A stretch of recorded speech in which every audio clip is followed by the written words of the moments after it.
दोस्तों इस वीडियो में बताने वाले हैं कि आप ओबीसी सर्टिफिकेट को कैसे बना सकते हो। ओबीसी एनसीएल, ठीक है, यानी OBC non creamy layer certificate को कैसे बना सकते हो। देखो मेरे भाई, यदि आप किसी भी राज्य से हो और आप ओबीसी एनसीएल बनाना चाहते हो, आपका कहीं पे भी डीबी है या फिर कहीं कोई भी एजुकेशनल इंस्टीट्यूशन में आपको एडमिशन लेना है और उसके लिए आपको ओबीसी एनसीएल मांगा जा रहा है, ठीक है, तो आप उसे कैसे बनाओगे। देखो मेरे भाई, इसके लिए सबसे पहले तो आपको क्या करना है, आपको देखो ये जो फॉर्मेट में आपको दिखा रहा हूं, ये कहीं से भी आपको डाउनलोड कर लेना है। मान लो कि आप एसएससी के अंदर डॉक्यूमेंट वेरिफिकेशन हो रहा है तो आप वहां से इसे डाउनलोड कर सकते हो, ठीक है, या फिर आपका रेलवे के अंदर कहीं हो रहा है तो आप रेलवे वाला जो सेक्शन होता है नोटिस का, वहां से डाउनलोड कर सकते हो, ठीक है, या फिर मैं इसका लिंक आपको डिस्क्रिप्शन बॉक्स में दे दूंगा, वहां से भी आप इजीली इसे डाउनलोड कर पाओगे, ठीक है। अब देखो सबसे पहले तो ये आपको डाउनलोड कर लेना है। ये फॉर्मेट देख सकते हो, ये जो फॉर्मेट आपका है, ये फॉर्मेट आपका ओबीसी एनसीएल का है, ठीक है। यहाँ पे आप देख सकते हो ओबीसी एनसीएल सर्टिफिकेट, यहाँ पे देख सकते हैं OBC non creamy layer certificate. इससे पहले मैं आपको थोड़ा सा जानकारी दे देता हूँ कि नॉन क्रीमी लेयर ओबीसी के अंदर होता क्या है। देखो मेरे भाई, यदि आपका पारिवारिक इनकम एक साल के अंदर 8 लाख से कम है, ठीक है, 8 लाख से कम है, तो आप जो है वो ओबीसी एनसीएल के अंतर्गत आते हैं, ओबीसी नॉन क्रीमी लेयर के अंतर्गत आ जाते हैं, ठीक है। वहीं मेरे भाई, यदि आपका पारिवारिक आय 8 लाख से अधिक है, ठीक है, वार्षिक आपका पारिवारिक आय 8 लाख से अधिक है, तो आप ओबीसी क्रीमी लेयर के अंतर्गत आते हैं, ठीक है, ओबीसी क्रीमी लेयर के अंदर आप आओगे। और जब आप ओबीसी क्रीमी लेयर के अंदर आओगे तो फिर आपका ओबीसी एनसीएल सर्टिफिकेट नहीं बनेगा, ठीक है। तो फिर ओबीसी एनसीएल सर्टिफिकेट जब नहीं बनेगा तो आपको as a general, as a UR count किया जाता है हर जगह पे, ठीक है, चाहे आपका रेलवे, एसएससी, बैंकिंग या यूपीएससी या फिर कोई भी स्टेट पीसीएस हो, किसी के अंदर भी आपका डॉक्यूमेंट वेरिफिकेशन हो तो आपको एज ए यूआर की तरह ट्रीट किया जाएगा, जनरल की तरह ट्रीट किया जाएगा, ठीक है। तो ये बात आपको सबसे पहले ध्यान रख लेनी है। अब देखो ये जो सर्टिफिकेट है ना, इसे बनाने से पहले आपको जो ऑनलाइन ओबीसी सर्टिफिकेट होता है वो बनाना होता है, ठीक है। मैं आपको यहाँ पे ऑनलाइन वाला सर्टिफिकेट एक बार दिखाता हूँ। यहाँ पे आप देख सकते हो दोस्तों, ये मेरा ऑनलाइन वाला सर्टिफिकेट है जो कि मैंने बनाया हुआ है। अभी आप यहाँ पे गौर कर पा रहे होंगे, ये जो हमारा सर्टिफिकेट है ऑनलाइन का ओबीसी एनसीएल सर्टिफिकेट है, ओबीसी नॉन क्रिमिनल सर्टिफिकेट है, जो कि डिप्टी कमिश्नर के द्वारा जारी किया गया है। यहाँ पे आप देख सकते हो डिप्टी कमिश्नर लिखा हुआ है। एक बात आपको और ध्यान रखना है कि जो आपका ऑनलाइन वाला सर्टिफिकेट या फिर ऑफलाइन वाला सर्टिफिकेट होता है, जो भी आपका ओबीसी एनसीएल होता है, वो सामान्यतः डीसी के द्वारा यानी डिप्टी कमिश्नर या फिर एसडीओ के माध्यम से जारी किया जाता है, ठीक है। अब ऐसा इसलिए होता है क्योंकि जो ये डिप्टी कमिश्नर होते हैं और एसडीओ होते हैं, वो सेंट्रल गवर्नमेंट के एम्प्लॉई होते हैं, और जब सेंट्रल गवर्नमेंट के एम्प्लॉई होते हैं तो ऑब्वियस सी बात है जो वो सर्टिफिकेट जारी करेंगे वो क्या होगा, सेंट्रल का ओबीसी एनसीएल होगा, ठीक है। और ऐसा इसलिए भी होता है क्योंकि ये यूपीएससी के थ्रू नियुक्त होकर के आते हैं और ये सेंट्रल गवर्नमेंट के एम्प्लॉई होते हैं, ठीक है। अब यहाँ पे आप देख सकते हो ये ऑनलाइन वाला हमारा ओबीसी एनसीएल है। इसके अंदर देखो यहाँ पे लिखा हुआ है certificate for other backward class applying for the appointment to the post admission to central educational institution under the government of India, ठीक है। मतलब कोई भी सेंट्रल गवर्नमेंट के पोस्ट में या फिर सेंट्रल एजुकेशन इंस्टीट्यूट, कहीं पे भी कोई भी केंद्रीय विद्यालय या फिर सेंट्रल गवर्नमेंट के कोई भी पोस्ट में अपॉइंटमेंट के लिए ये जो हमारा सर्टिफिकेट है ये काम में आ जाएगा। अब यहाँ पे आपको गौर करना क्या है कि ये ऑनलाइन सबसे पहले आपको बनाना है। ये ऑनलाइन वाला जो सर्टिफिकेट है वो आपके नज़दीकी प्रज्ञा केंद्र में जाकर के आपको बनाना पड़ेगा, ठीक है। जो भी आपका सीएससी सेंटर होगा नज़दीकी प्रज्ञा केंद्र, वहाँ पे जाकर के बनाना होगा। देखो यदि आप झारखंड राज्य से हो तो झारखंड राज्य का प्रोसेस क्या होता है, या फिर बिहार राज्य से हो तो बिहार राज्य का प्रोसेस क्या होता है, ये मैं आपको बता देता हूँ। देखो ये दोनों राज्य के अंदर क्या होता है कि सबसे पहले आपको यहाँ पे इनकम सर्टिफिकेट, ठीक है, इनकम सर्टिफिकेट, इनकम के साथ में कास्ट के अलावा यहाँ पे आपका रेसिडेंट, ठीक है, रेसिडेंट बनाया जाता है, ठीक है।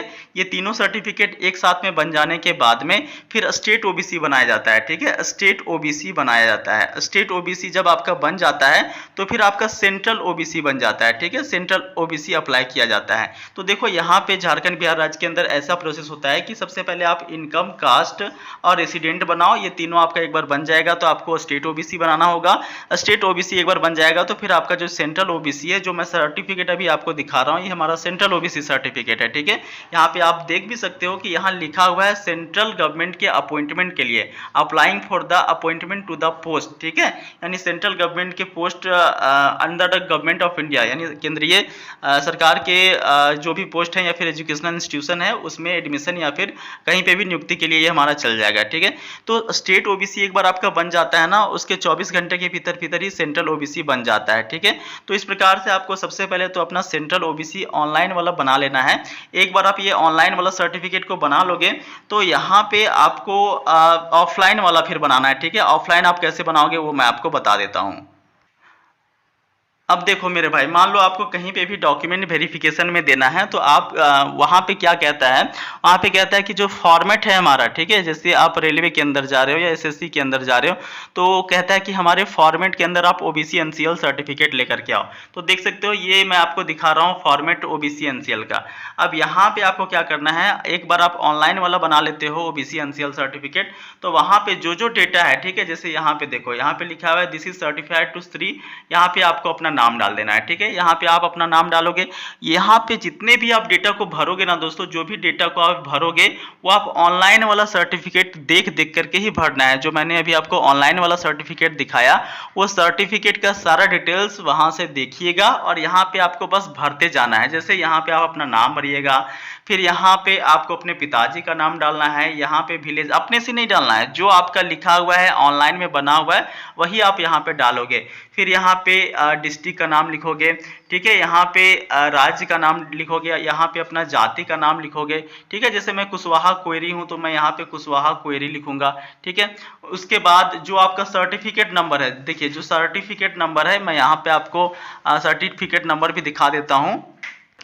यहाँ पे आप देख सकते हो दोस्तों, ये जो आपका एप्लीकेशन का रेफरेंस नंबर होता है, सर्टिफिकेट नंबर होता है और डेट ऑफ इशू होता है। ठीक है, डेट ऑफ इशू होता है, ये भी आपको ध्यान में रखना है। और यही जो यहाँ पे दिया गया है जो एप्लीकेशन का नंबर, ठीक है, और जिस दिन आपका सर्टिफिकेट जारी हुआ, यही चीज आपको देख करके फिर ऑफलाइन वाला में डालना है। ठीक है, ऑफलाइन वाला में आपको डाल लेना है।